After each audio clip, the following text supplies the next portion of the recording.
EliteConversations.com.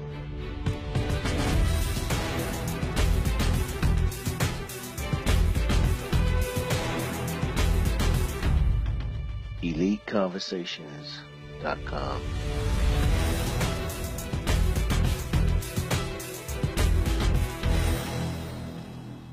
EliteConversations.com. Hello there, this is Darrell Spears with EliteConversations.com.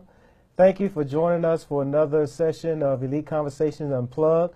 We're here every Thursday, and we always appreciate you for joining us. Today, we are talking to Mr. Charlie Kiser.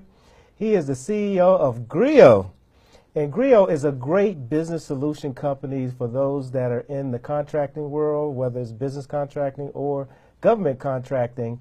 Griot can help you with a lot of those business solutions that you're going to need to be successful. So we are so happy to have Charlie here today. And I just want to share a little bit about Mr. Kiser. He has created value at an early and growth stage for private and public companies for 17 years. Most recently, he was Chief Marketing Officer and EVP of Corp Development at BTS Inc., where he helped take BTCS public in a reverse merger as the first pure play publicly traded digital currency and blockchain company.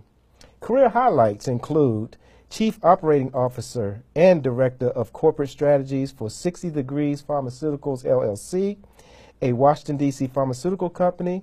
Also, Director of Sales and Business Development for Epiphany, Inc., an early-stage API management company acquired by Microsoft Corporation in October.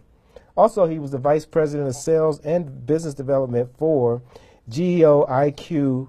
Is it Fortius One Inc.? Yeah, Fortius One. Inc. Wow, you work with some companies with some interesting names there. That's part of the startup space. Is wow. Creative. Yeah, see here. So he was a startup with Accelerate DC and George Washington University Innovation and Entrepreneurship Office. He graduated from West Virginia University in 1987 with a degree in finance. So we welcome you, Charlie. Thank you for coming on to the show with us. This is a very unique show where we actually, again, are focusing on business owners that are operating in the government contracting area right now. And now, name of our show, we're focusing on creating an environment to help you grow and help you prosper in the contracting world. So, Charlie, share a little bit about Griot and some of the things that you have to offer, and just share with us all the wealth of opportunities that businesses can have by tapping into the resources that you have to offer. Sure. First, Darrell, thank you for having me.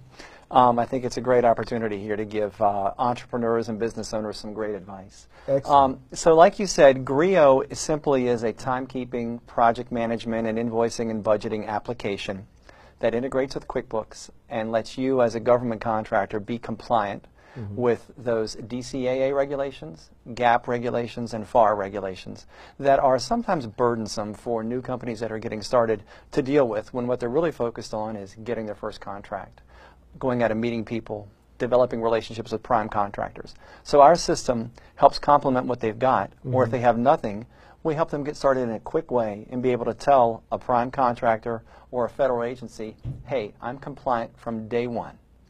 That's awesome, because that's, again, a big challenge as a startup company in the contracting world, and the fact that you are already compliant with DCAA makes it great, and it allows them to focus on that contract, focus on the work that needs to be done, and they can allow you to deal with all the time cards and all that good stuff. So how does that process work? Do they just contact you, and what should they have in place when they get to Griot in terms of you helping them set that process up? Well, the beauty of it is you don't actually have to have anything in place. Okay. Our goal is to start that one person who maybe just left a prime contractor, or a veteran who's just left the service, going to use their status to be able to start a business, and be able to easily get up and running. You need to have QuickBooks, which a lot of people can do on their own. But with our platform, it's pretty much self-service. You're able to go to our website, put in a credit card, have a brief conversation with us, and as a one-person company, you can get started up pretty easily. If you are now, let's say, that 10 to 20-person company, what we find with those folks, most likely, is they've been operating on spreadsheets. They're kind of burdened right now, and they're just about maybe to hit that next contract, or really working on a couple of bids and proposals at the same time. And guess what? That spreadsheet model is not going to scale very well. Their outsourced bookkeeping or HR groups maybe can't respond as quickly as they need to, or it's starting to cost more money. We actually complement that. So our goal in that instance is we are not basically creating something. We're actually competing against folks that just have spreadsheets up and running, and that's one of the things where there's actually a lot of potential for human error. So we do that.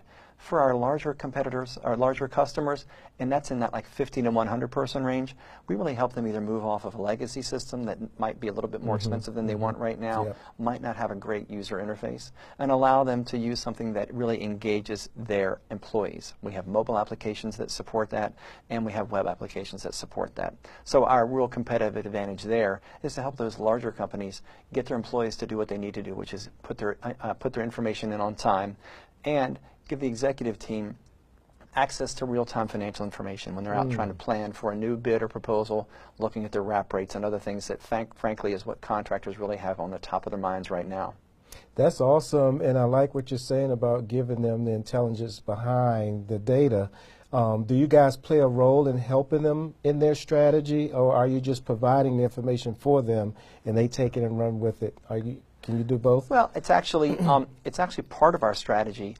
In that right now, if you looked at the ecosystem of government contractors, most of the ones that we're targeting 150 people and below, about that size company, from 1 to 150. That data out there is not being collected anywhere very accurately. And a lot of it is because there's a lot of fragmented systems. You might have one solution for timekeeping, one system for project management, another outside bookkeeper for HR. And there's no central place where you can actually see what that information is on an aggregate. So think of it as, if you're a technology person, like a business intelligence approach. So part of it is getting that data in aggregate as a whole and providing some trend information to businesses. Individually, it's more about that real-time information and ease of use, so that if you're out talking about a line of credit and you want to see what your working capital is, you can easily kind of go into our system and start to look at the dashboards that we're building to be able to support those types of quick conversations. That's awesome, and you mentioned it, a lot of individuals are using spreadsheets. They are. And all that good stuff. So how easy is it for them to quickly convert that over to Griot and for you to implement that into your system, and how quickly can you get data back to them in terms of, past performance data? Well, that's definitely one of our advantages. And look, let's be honest. For audit purposes, the major red flag for a DCAA audit on the smaller companies is entering time incorrectly, or timesheet kind of violations, enter it retroactively, et cetera. And that's, frankly, a lot of it's done by spreadsheets, or maybe an application that's not integrated with your other systems. We have an easy spreadsheet for employees. We have an easy import spreadsheet for your projects. We're able to get those in, and just this week, we signed up a 12-person company. We got the whole import done and connected them and got them up and running in less than a week. Wow. And that's all with no implementation costs and just $15 per person per user per month. So we're at a really interesting competitive price point as well. So our advantage is ease of use, easy to get started, and then as your company grows, we're talking to the HR and payroll providers to integrate our system in with those things as well. Wow, that's awesome. And you talked about the pricing. So, on what level is the Griot pricing? It is a straight what we call a SaaS play, or software as a service. So you're just paying as you go. There's no startup fees, and you're able to calculate the number of employees. So our pricing is based on the total number of employees. We actually don't charge for 1099 contractors. We still let them use the application for timekeeping, but a lot of times you're just going to get an invoice from those guys. We don't charge for outside accountants and bookkeepers. They might have a read-only view, or occasionally kind of go in and use the system. What we're really focused on is giving your business and your employees access to information. So we just say, if you've got however many W-2 or hourly employees you have, that's how we charge. So if you're 10 people, it's $150 a month.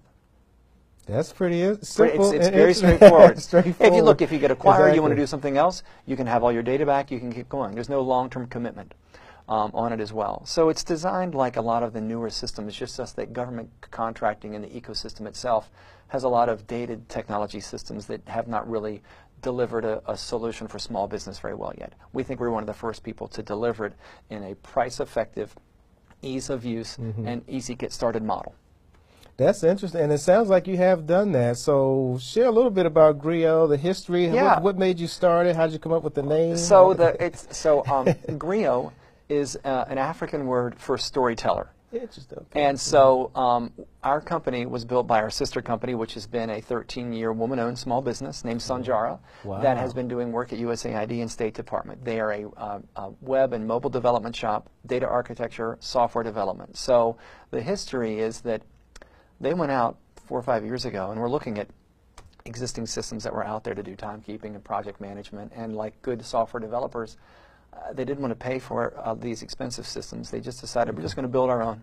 So they did, spun this out as a separate company, and some of their teaming partners and prime contractors said, hey, how are you getting back to me so quickly? And you're able to get some reports back. And they said, well, we're using this tool that we built. And they said, hey, can we have access to that? Can we use that? And the company thought, well, if there's enough demand for that, we actually have to think about spinning it out as its own product. So they did, and they hired me. I came in a little under 2 years ago to actually build a company around that. And we've had some great success now building out the company around that. So that's how it got started. And frankly, the real beauty of it is the team who built it has been using it on their own now for 4 or 5 years. Okay. So it's an exciting, well-proven tool. Wow. So what's your vision for the future, for the next 2, 3, 4 years? What's the end game? Look, there's some macro trends in the market right now that are really working in our favor. Okay. The first one is heightened scrutiny on your compliance and on your budget, right? We all know that part of the current administration's interest is to either flatline or shrink the government. And look, contractors play a majority of delivering that. Absolutely. So contractors right now are trying to find ways they can be much more effective.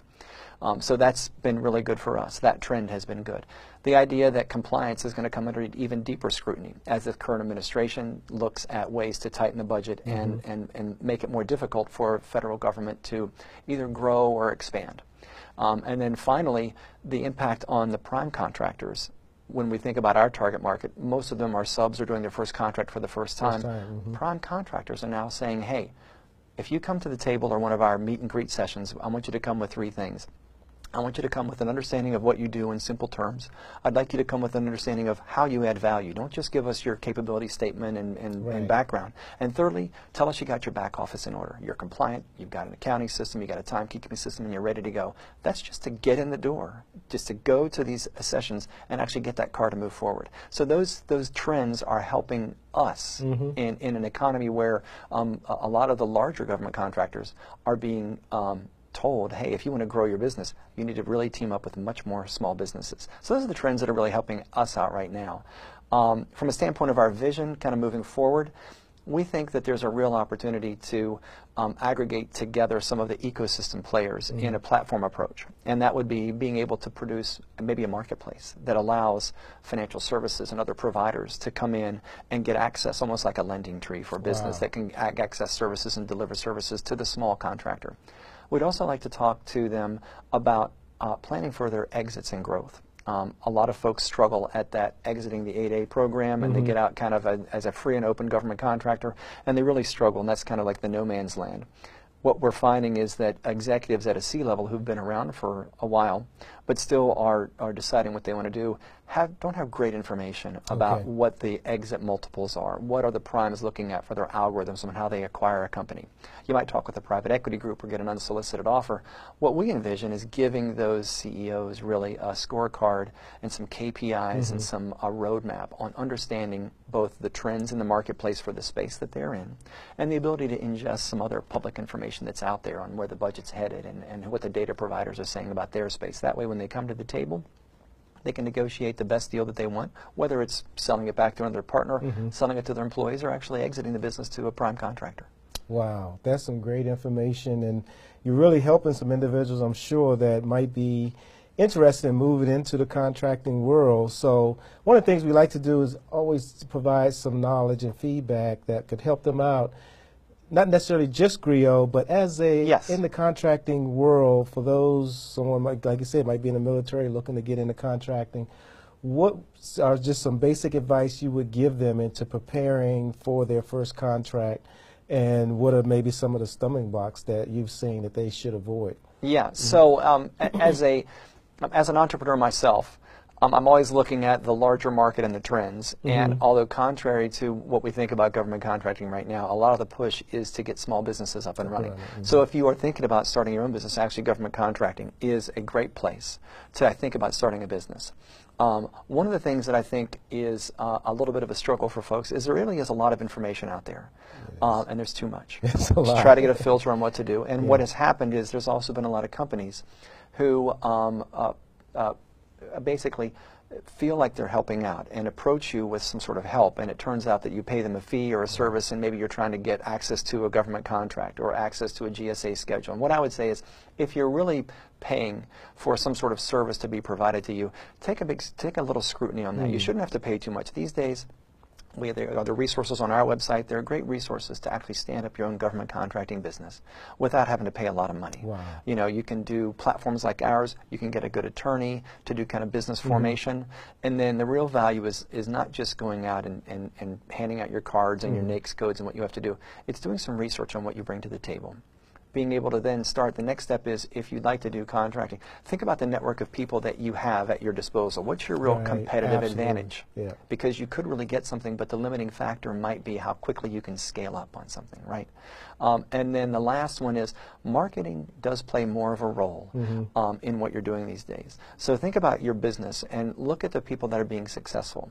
Have a value proposition message when you're talking to people, and always have an elevator pitch that's not necessarily related to your previous background or something. Talk about how you solve problems, what is the impact on that problem, and hey, I actually know something about your business.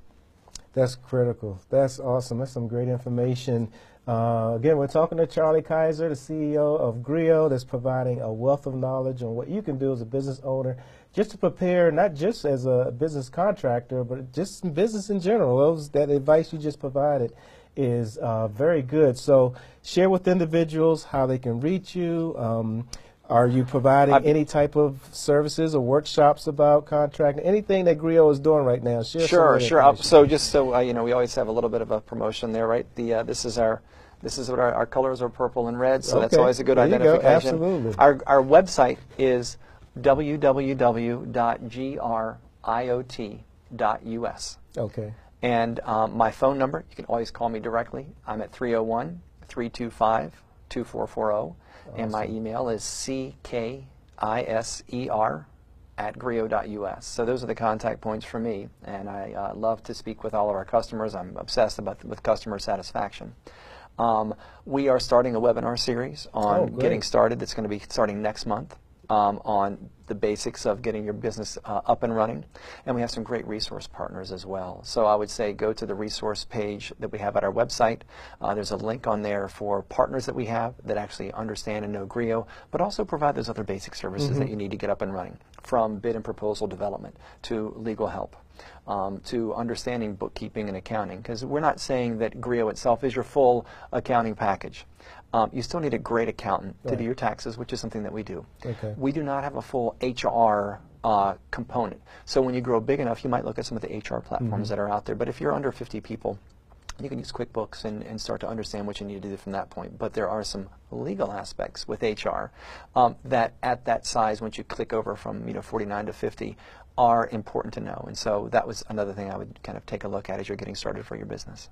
That's awesome. And just to make sure, you say you can go to your website for this webinar. What's the section on the website where they can find we're going to list it under the resources page. The resources page. On the resources page, we'll have information about webinars that we have coming up, and we're going to invite some guest speakers to be part of that webinar series. So Darrell, you'll have to keep your schedule open the next couple of months, because I'd love to have you come on and do a webinar about the general aspects of what it takes to get businesses up and running. You certainly have built a great brand here, so thank you for I really appreciate that. And I think that's going to be a great platform for individuals to get information. And you just register? Is there a fee for it? Or the webinars are free. Webinars are free. I mean, look, on our site, That's awesome. To get started as a customer, you just need to have a credit card. Okay. You just input it in, and we can turn a platform around in one day if you needed to for someone that needs to get up and running. A lot of times, what you need also, there's a specific letter that is certifying that you have at least separated your systems. You can do your cost pools. You have a timekeeping system that meets those requirements. And so we've had people request, information on that letter in combination with an accountant. Yeah. So we can support any outside accountant that needs to come in, and we can, with Griot, allow you to kind of get that letter out the door and say, hey, I do have a system that's up and running and ready to go. So those are some of the things that we do for our customers that help them kind of get ready and get started pretty easily. That's awesome. So definitely go out and take a look at the Griot page, go to the resource page, and just find out some of the wealth of information that you can go and get right now. If you're thinking about going into the contracting world, as Charlie said, this is a great time to really get into contracting as a small business. Take advantage of the wealth of resources that they provide, and definitely feel free to give Charlie a call anytime. We definitely appreciate you for stopping by and giving us that information. That is really, especially in this area, in the DMV. Oh, in the DMV, it is the place. It is the place. It is the place. But it's changing. It is changing. Mm-hmm. The focus really now is on agile, lightweight ability to deliver things. Compliance is just such a big factor right now. Yeah. And then being able to know your numbers, know what's going on. The people that are getting financing, that are getting lines of credit, that are getting investors, are the ones that actually understand their business from a financial perspective even more than just I've got a relationship at FDA, or I've got some sort of certification that I've got. So it's such a critical factor, and we're finally delivering those tools now for the small business, where for years it was just the big guys that had those. Awesome. Thank you, sir. Charlie Kiser, thank you for joining us for another session of Elite Conversations Unplugged. As you see, we bring a wealth of knowledge to you with some great experts. Join us again next Thursday. We're here every Thursday at 7 p.m. If you need more information about the show, go to our website, EliteConversations.com. You can find us there, and you can find previous shows that we've done to also give you a wealth of information about different areas of business. Again, this is Darrell Spears. Thank you for joining us, and have a great evening.